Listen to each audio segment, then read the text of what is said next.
Selanjutnya tadi kita sudah bahas mengenai daur hidup industri. Sekarang tahapan atau teknik kedua adalah perkiraan penjualan dan analisis input dan output. Salah satu cara untuk mengetahui prospek penjualan suatu industri di masa yang akan datang adalah dengan cara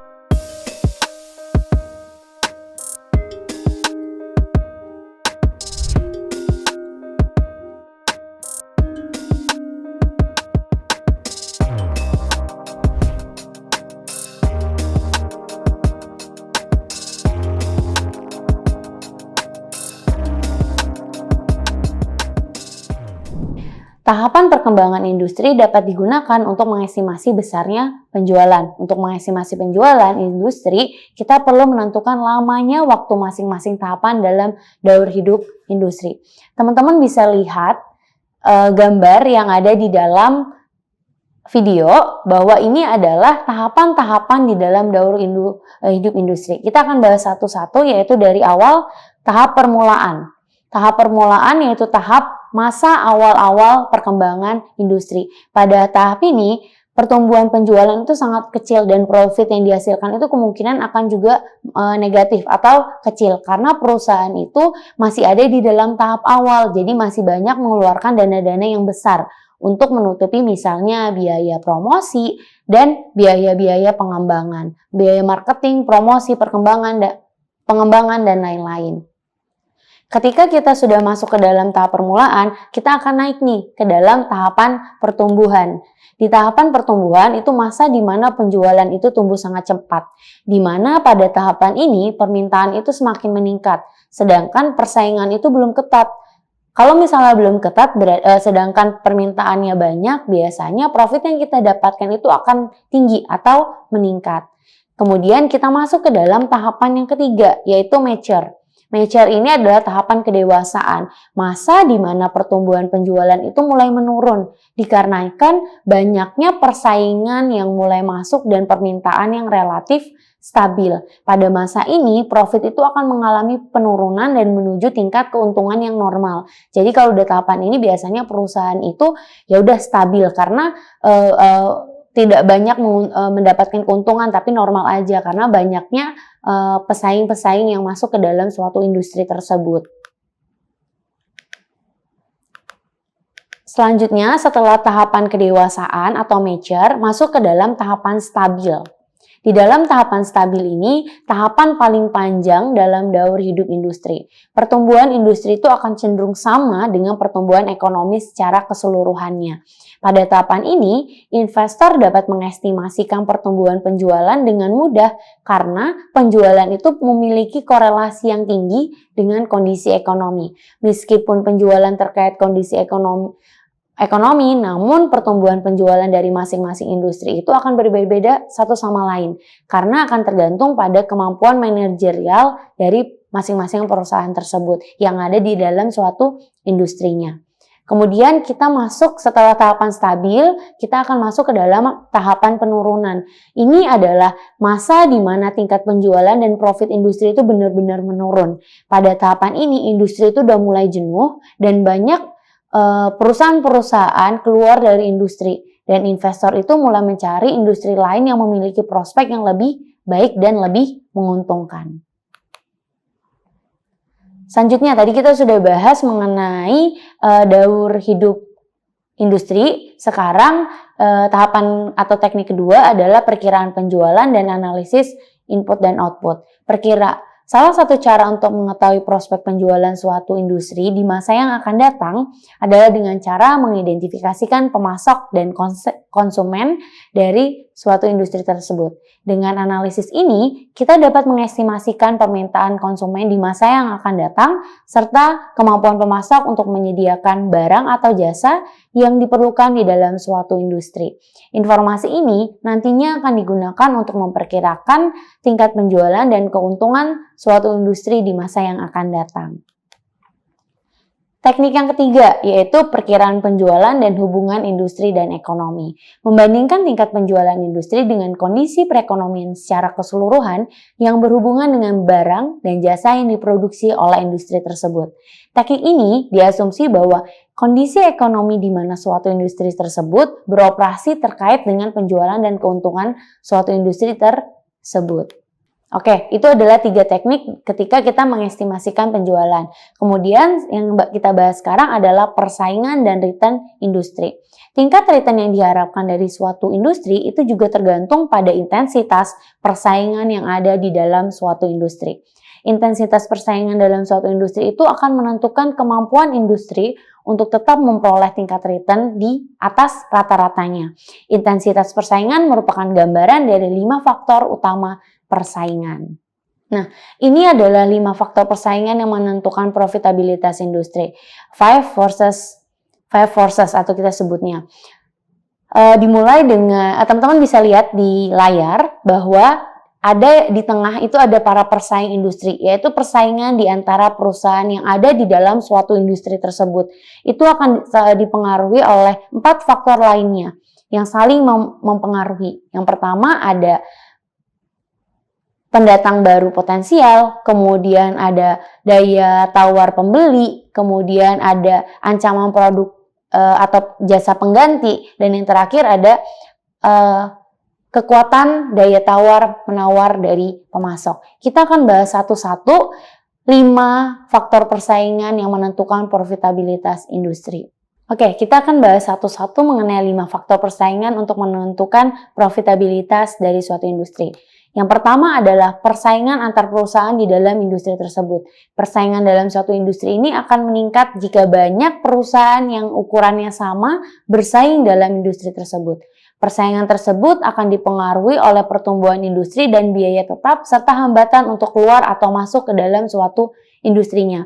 Tingginya biaya tetap akan mendorong peningkatan persaingan karena dengan tingginya biaya tetap akan mengharuskan perusahaan untuk memproduksi dengan kapasitas yang penuh. Hal ini akan membuat penawaran di pasar akan semakin meningkat. Hal yang kemudian akan menyebabkan harga barang semakin menurun sehingga persaingan akan semakin ketat. Selanjutnya yaitu faktor kedua yaitu ancaman pemain baru. Meskipun sebuah industri itu punya pesaing yang sedikit, investor itu perlu juga mengidentifikasikan perusahaan yang potensial menjadi pemain dalam suatu industri tersebut. Besarnya ancaman pemain baru ini akan dipengaruhi oleh hambatan-hambatan yang masuk ke dalam suatu industri tersebut. Contohnya adalah tingginya biaya investasi serta peraturan pemerintah yang bisa menghambat suatu industri itu masuk ke dalam suatu perusahaan atau orang yang masuk ke dalam industri tersebut. Jika hambatan masuk suatu industri itu relatif tinggi, maka kemungkinan adanya pemain baru yang masuk ke dalam industri tersebut itu akan semakin kecil. Selanjutnya, ada yang namanya ancaman dari produk substitusi atau barang-barang pengganti atau produk-produk pengganti. Produk substitusi akan membatasi keuntungan potensial suatu industri karena barang substitusi atau barang pengganti akan memunculkan alternatif bagi produk perusahaan yang dapat dipilih oleh konsumen. Dalam kondisi seperti ini, kemampuan perusahaan untuk menentukan harga produk akan semakin berkurang karena dibatasi adanya produk substitusi atau produk pengganti. Artinya, jika harga produk perusahaan terlalu tinggi, konsumen bisa saja pindah ke produk substitusi atau produk pengganti yang ditawarkan di pasar. Gitu. Contohnya adalah misalnya nasi. Kalau misalnya beras mahal, kita ada produk substitusi lainnya nih. Contohnya seperti jagung, oats, dan lain-lain. Selanjutnya, ada yang namanya daya tawar pembeli. Daya tawar pembeli ini dapat mempengaruhi keuntungan di dalam suatu industri. Hal ini terjadi jika konsumen dapat menawar harga atau meminta kualitas yang lebih tinggi dengan kemungkinan pilihan dari produk yang diberikan oleh pesaing lain. Bila jumlah konsumen itu lebih banyak dari jumlah industrinya, maka bargaining power dari konsumen itu akan rendah. Sebaliknya, jika perusahaan industrinya lebih banyak dari konsumennya, maka bargaining power dari konsumen itu akan semakin besar. Selanjutnya, ada yang namanya daya tawar pemasok. Pemasok dapat mempengaruhi return industri di masa yang akan datang karena pemasok ini punya kekuatan nih untuk menentukan harga dan kualitas dari produknya. Jika jumlah pemasok itu lebih sedikit dibandingkan dengan jumlah industrinya, maka pemasok memiliki bargaining power yang besar atau daya tawar yang besar. Begitupun sebaliknya, jika pemasok lebih banyak dari industrinya, maka bargaining power pemasok itu akan berkurang. Itu merupakan 5 faktor yang dapat mempengaruhi profitabilitas dari suatu perusahaan di dalam suatu industri tersebut. Selanjutnya, kita akan membahas mengenai estimasi earning multiplier industri. Teknik ini digunakan untuk melakukan estimasi earning. Ada 2 teknik yang dilakukan untuk melakukan estimasi earning multiplier industri. Yang pertama adalah analisis makro. Investor mempelajari hubungan antara earning multiplier industri dengan earning multiplier dari pasar. Yang kedua adalah analisis mikro. Estimasi earning multiplier industri dilakukan dengan cara mengamati variabel-variabel yang mempengaruhi earning multiplier. Contohnya, dividen payout ratio atau DPR, tingkat keuntungan yang disyaratkan dari industri, serta industri pertumbuhan earning dan dividen industri yang diharapkan. Selanjutnya, analisis makro mengasumsikan adanya hubungan antara perubahan dalam K dan G untuk industri tertentu dengan pasar keseluruhan. Asumsi ini sama halnya dengan hubungan antara perubahan dalam price earning ratio industri dan price earning ratio dari pasar secara keseluruhannya. Hubungan antara industri dan pasar tidak sama untuk setiap industrinya. Bahkan, untuk industri tertentu hubungannya tidak signifikan. Oleh karena itu, sebelum kita menggunakan analisis makro untuk mengestimasikan earning multiplier untuk suatu industri, kita perlu mengestimasi terlebih dahulu kualitas hubungan antara rasio per industri yang akan kita analisis dengan pernya pasar. Estimasi earning multiplier industri ini dengan analisis mikro dilakukan dengan cara mengestimasikan 3 variabel yang menentukan earning multiplier industri. Dividen payout ratio, tingkat return yang disyaratkan, dan tingkat pertumbuhan earning dan dividen yang diharapkan. Dan membandingkan ketiga tingkat variabel tersebut dengan pernya pasar. Dari hasil analisis tersebut, selanjutnya dapat kita ketahui apakah earning multiplier industri itu akan berada di atas ataupun sama dengan earning multiplier pasarnya. Sekian apa yang bisa saya sampaikan pada hari ini. Semoga apa yang kita pelajari pada hari ini bisa bermanfaat untuk diri kita dan orang-orang di sekitar kita. Mengutip dari Robert Arnold, dalam berinvestasi apa yang nyaman itu jarang menguntungkan.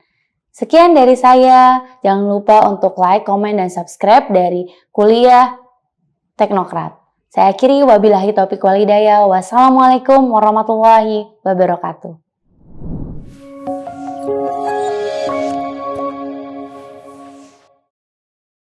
Selanjutnya, kita saksikan video profil Universitas Teknokrat Indonesia.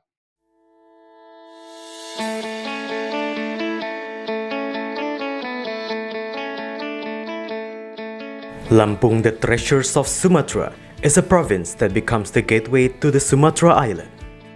Lampung has 2 municipalities and 13 districts, consisting of 234 sub-districts. The province, with an area of 35,587 km squares, owns millions of extraordinary natural beauty. Education in Lampung province is also highly considered and colored by the existence of Universitas Teknokrat Indonesia.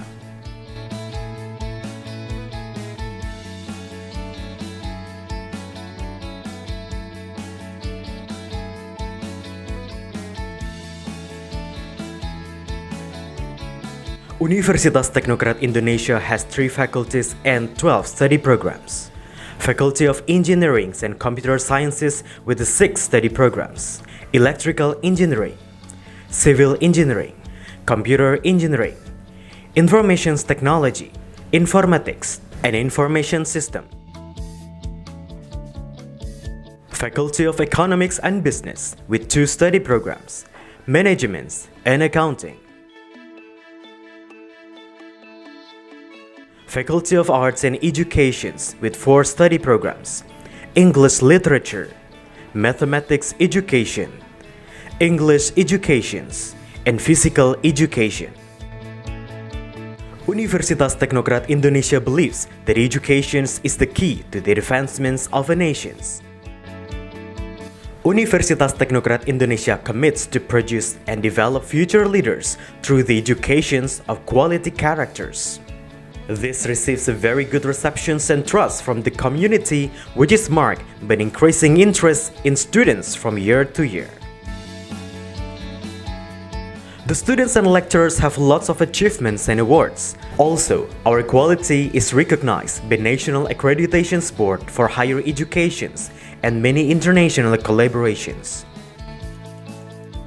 Universitas Teknokrat Indonesia also prepares the students to face the globalization's era through the use of digital technology. Universitas Teknokrat Indonesia has a number of representative facilities provided to support the learning process, such as comfortable classroom, laboratories, information technology, and the internet. Our vision is to be an excellent university in Sumatra with international standard and able to play an active role in nation building through 3 pillars of higher education, comprising education, research, and community service. We have graduated outstanding students who can be accepted in state agencies and other large companies. At Universitas Teknokrat Indonesia, the students and lecturers are encouraged to create and innovate by creating products and services that benefit the community through research activities and community services. In an effort to achieve its visions and missions, the academics of Universitas Teknokrat Indonesia are guided by the organizational culture values of discipline, quality, creative, and innovative. To support the quality of learning processes, we have very complete and sophisticated facilities, including digital-based smart classroom, hotspot in campus area, sport facilities, auditorium, and students' hall. Come and be a part of us, the Campus of Champion, Universitas Teknokrat Indonesia.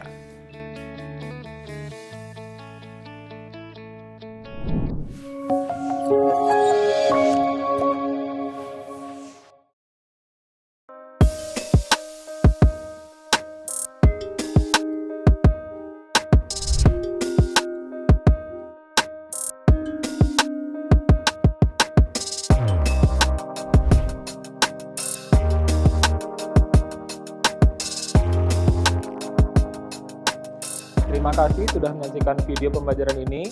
Jangan lupa like, komen, dan subscribe, serta nyalakan tanda loncengnya agar kalian tidak ketinggalan informasi update lainnya.